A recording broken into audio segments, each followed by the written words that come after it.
Alrighty, guys, welcome back to another session of daily recaps. Today's date is March 4th. Oh shit. Woo! Oh shit. My bad. That was crazy. Fucking way too early in the morning for that. But other than that, looking like we are gonna hit that full draw on liquidity. Of course, we're gonna go for 2R because 2R is what we do. And I just want to get consistent with 2R first before going for fucking 2.69. You know what I mean? I'm just gonna do that. With that being said, let's go over the trade here. I took an NQ long. It was again the 10 a.m. play, as I always do. And yeah, it was just based off like this. I caught it off of the Devil's Mark retest, as we did have this Devil's Mark as 10 a.m. did open straight up higher. I didn't jump in straight away, kind of missed that, so I waited for the retest of it, and then we retested and shot upwards. And then I did forward test this YM trade, as YM did was a forward test, and again it was just trading the C3 of the 15-minute time frame for us to go up higher. And as you can tell, full TP is about to get hit, as it is previous day's high that we wanted to go and within previous day's range, as this is your model, right? With that being said, let's drop in from the top down and talk about why we jumped in on the trades, why we liked longs, why we was long bias, and everything else in between. So as always, jumping in here from the daily time frame. All right, let's jump in from the weekly. Weekly didn't show me anything, so I'm not really fucking focused that much on the weekly.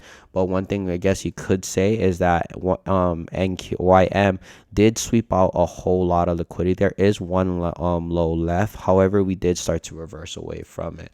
Here on ES, we can take notice that a weekly low has been impacted, which is a very relative low here on ES. But NQ isn't very relative lows, as the relative low is down here.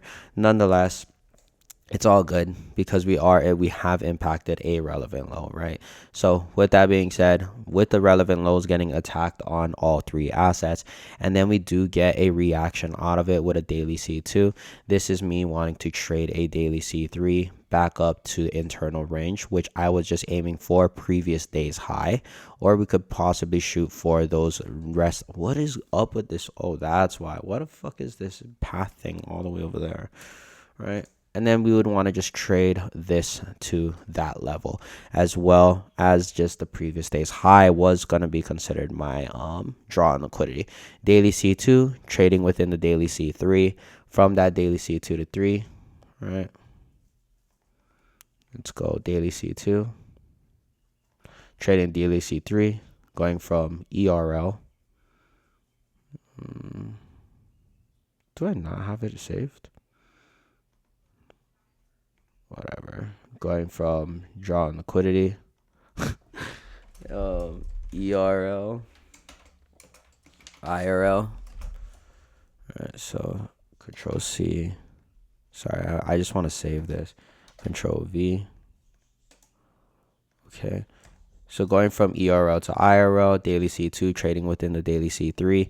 Then I'll look at the daily profile in itself, which is a very clear daily profile, as it has that open low profile. And then we are having a London reversal. So with that London reversal, this is all showing me that we want to go up higher, as the same thing is going on here with YM, right? So we do have that London reversal and the press up higher. Look on the 4-hour time frame. As you can tell, we do have a V-shaped reversal, retracement, and then push. So the daily profile is supporting us for us to go higher. My draw on liquidity was considered this high, was that being your range high.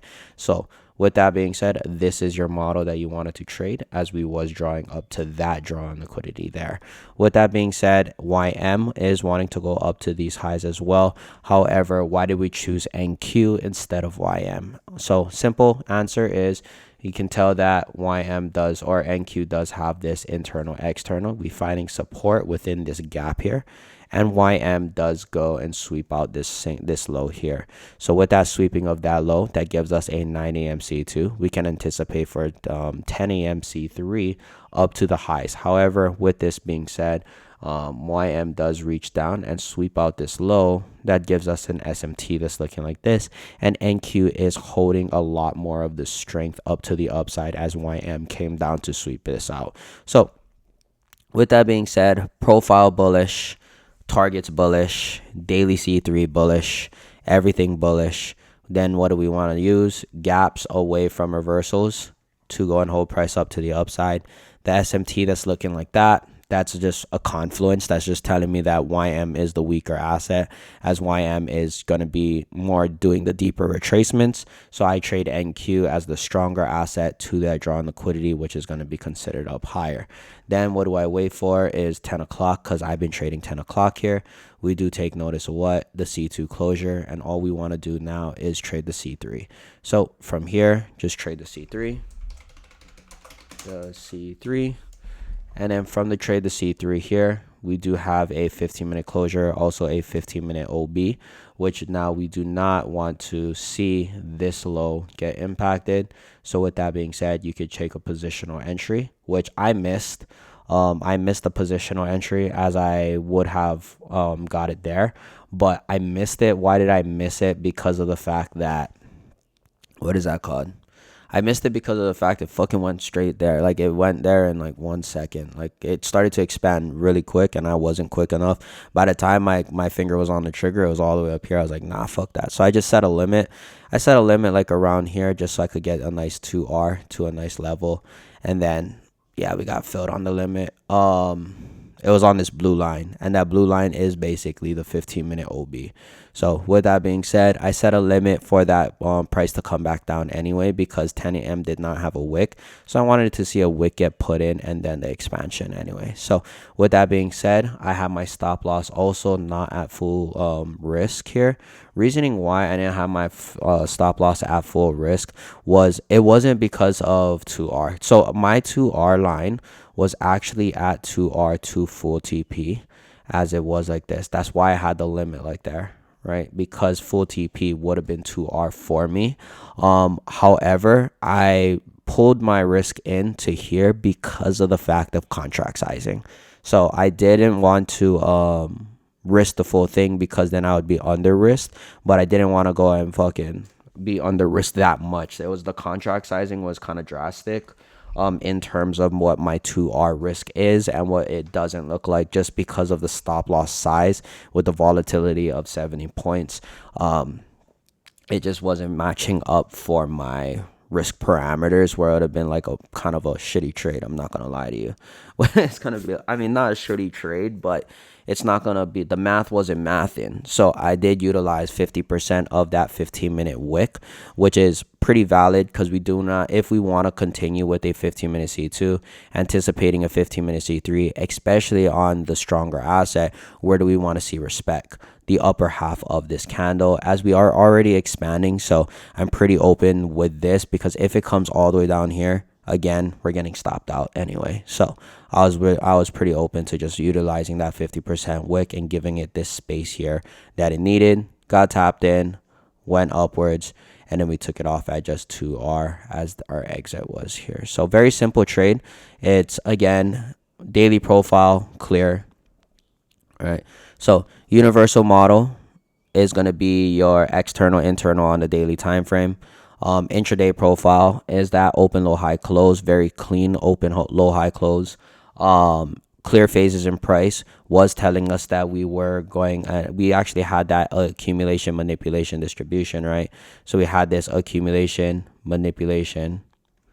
Here's your accumulation here. Consolidation. Where is it? Just AMD. Oh, maybe not AMD. Accumulation, manipulation prior to 10 a.m. And then now we're looking at the distribution after the CISD. So clear phases in price is very good up there. And then your entry signature, which your entry signature is just let the C2 close. Trade the 15-minute C3. Make sure the draw on liquidity is still available. And the lower time frame V-shaped reversal was going to be considered your entry. And your steps is confirm the lower higher day with the gaps away. Confirming the gaps with a 15-minute swing. Confirm the swing with the lower time frame V-shape, and the targets was still available as we were going up to the next draws. So here's a question I might get. I mean, not might get, because I don't really answer questions that often, but here's a thing for me is why would I be able to long at the highest point of the day? Because that is one of the things that I do talk about is not longing at the highest point of the day. Reasoning why is because I have it written here on my own papers, which I should probably share and shit. But I'm allowed to, when can I take a trade at the high slash low point of the day and not going break even? When I'm targeting within previous days levels. So I'm not targeting like an external fucking 3, 4, 5 days ago, right? I'm targeting something within a previous day level, like a previous day high. So with that being said, it's within this model and within this range, which I'm okay with going at the highest point, especially if phases in price supports it and we already like impacted a relevant level as this high was impacted already. So with this high getting impacted, we're not just longing above this old high, we're letting the phases in price pass. So that's my number 3 reason as well why I can long at the highest point of the day is that if the different phases has already passed. So with that being said, we impact this relevant level, which is the highest point of the day.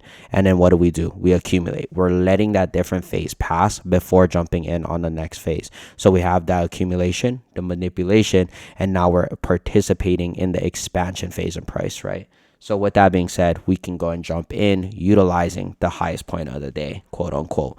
And with that being said, that's basically it, dog. Like it was a very straightforward day. I like when it's straightforward like this. Right now, my main objective is to go more for. I'm going for more quality now, right? Just within the first 2 months of the year. That was my game plan. That was literally my game plan for the last 2 months was to go quantity, right? Like my whole game plan for the entire January and February was not only for quality. Like I traded a good 50 times, bro, in the last 2 months, taking 2 trades a day, taking 2 losses back to back. It was shaking me out, and it was really like making me what is that called? It was really shaking me out, and it was like it was, I wouldn't say stressful because it was fun. Don't get me wrong, but I wanted to collect data as fast as possible. I learned that from a friend called, his name is Littlefish. What he did was he just traded, right? So with that being said, I wanted to collect data faster and as fast as possible. So I was trading 2 times, 3 times a day, and it was pretty much every single day. I was just shooting shots, shooting shots, shooting shots, shooting shots, and it was like me sacrificing 2 months of that time period to collect as much data as possible to know what works and what doesn't, right? I mean, I wouldn't recommend that to somebody who is just beginning and still has problem with discipline problems because you're not collecting data, you're just revenge trading. For me, I'm a little bit at a different level of my journey where I am taking good trades. I am just fucking trying all the things out and seeing what works, what doesn't, where is my edge lying. And from the data collection, I realized that 90% of my winning trades within the last 2 months has all been within the 10 a.m. candle rather than the 6 a.m. The winnings of like the amount of wins that I won in the last 2 months has pretty much all been fucking 10 a.m. Right? The 15-minute pullback play, trading the 15-minute C3. And it's not even like playing the 15-minute C2, it's playing the 15-minute C3. So with that being said, I'm letting the C2 close, trading the C3, and no longer trying to trade that C2 into expansion. So just going, almost basically going back to how we used to trade for my OG members or for my OG people is when they first followed me, like literally 8 months when I first started my old YouTube. It's almost like that, but except my bias is a lot stronger. I am able to take 10 a.m. positionals instead of the 10 a.m. IC specifically, as I do have that. That was the problem before, right? And increased my trade frequency because my bias is stronger and I have the ability to trade those lagging assets and correct assets than when I was trading that 8 months ago, the same style basically. But yeah, that's what I'm finding out to be one of the things. Like, it's not even worth it for me to trade the first 30 minutes because of the fact that I'm losing majority of my trades in the first 30 minutes. It's like I'm fucking underwater because of the fact of the first 30 minutes and the driver entries. And it's kind of, that's what's eating the wins. And when you just filter out only for like 10 o'clock and on, for me anyway, it's like the win to loss ratio is drastic. It's like I add maybe 3 wins trading that first 30 minutes, and I add like about 15 to 20 losses to that bitch. You know what I mean? Versus if I pull all of that, then I literally take away 20 losses. And yeah, I'm not getting the 3 wins, but it's whatever. I don't give a fuck. You know what I mean? It's a lot more positive, and I'm trading at like a 60 to 70% win ratio when you go and include the only 10 a.m. plays. So with that being said, that's how I am moving forward, and that's why a lot of my trading is going to be around that 10 o'clock time frame. So we're going to be testing that for the next 60 days and in live market and grow and getting the data from there. At least minimal 30 to 60. Fuck that. We're going 60 days, right? And simplifying my trading as well is what I'm really aiming for, rather than the fucking major complexity of it. Of course I still recognize, and I still I'm gonna be using the 2 stages and all that bullshit and lagging, leading, and shit like that, because that's what I learned. But I'm not like overly fucking focused on that in itself, right? We're going back to framework and everything in between. But with that being said, great day overall. That's just based off of my data collection and why we're moving forward with that. Great day overall, very straightforward. 10 a.m. continuation, 15 minutes C3. That's all it is, right? Accumulation, manipulation, distribution. NQ was the stronger asset. That's going to obviously get us to here. You could have traded YM. I did foretest the YM because technically you are trading within the C3. It was just that YM is that weaker asset, as we did hit this bigger, higher time frame consolidation, manipulation, distribution. But you could have long this up to the current higher day, and that's where you would have went to. So as you can tell, all assets did play that long bias. It's just the profile was just too clean for us to go up there, right? At no point of the day was we ever going to be bearish, and that was good. So very good long there, and taking it off there, right? If you guys like this type of content, be sure to leave a like, comment, and subscribe, and I'll catch you guys in the next session. Peace.